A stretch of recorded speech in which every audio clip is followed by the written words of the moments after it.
దాంతోపాటు మీరు చూస్తే ఎన్సీసీ వచ్చేగల నేను కేంద్రంలో ఉన్న రక్షా మంత్రి రాజ్నాథ్ సింగ్ గారిని ప్రత్యేకంగా కలిసి ఒక డైరెక్టరేట్ ఇక్కడ ఏర్పాటు చేయండి, ఎందుకంటే డైరెక్టరేట్ ఇక్కడ ఉంటే ఎన్సీసీని పెద్ద ఎత్తున నేను ప్రోత్సహించగలుగుతానని ఆయన కోరటం జరిగింది. ఆయన అనుకూలంగా కూడా స్పందించారు.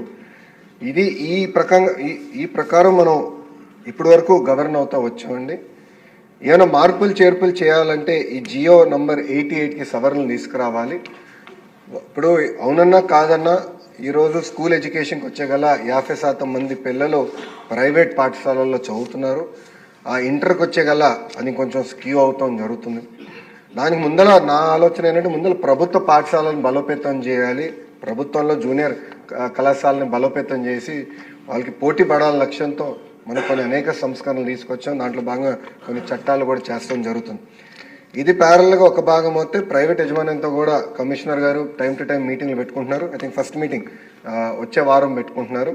పెట్టుకుని ఇవన్నీ కూడా వాళ్ళ దృష్టికి తీసుకెళ్ళి ఎట్లయితే మీరు అన్నట్టు ఫిజికల్ ఎడ్యుకేషన్ కూడా కీలకమైన పాత్ర ఉంటుంది ఒక చైల్డ్ని మోల్డ్ చేసే దాంట్లో. సో కంపల్సరీగా ఏదైతే నిబంధనలు ఉన్నాయో అవి పాటించాలి, అప్రోప్రియేట్ స్టాఫింగ్ ఏర్పాటు చేయాలని చాలా స్పష్టంగా చెప్తాం జరుగుతుంది. ఇంతేకాకుండా లాస్ట్ పాయింట్ మీరు చెప్పింది ఇప్పుడు జీతాలు సకాలంగా చెల్లిస్తున్నారా, ఎంతమంది ప్రైవేట్ పాఠశాలల్లో ఉపాధ్యాయులు ఉన్నారు, దానిపైన మొన్న ఒక ఇష్యూలో జరిగితే దానిపైన మేము డీటెయిల్స్ సేకరిస్తున్నాం.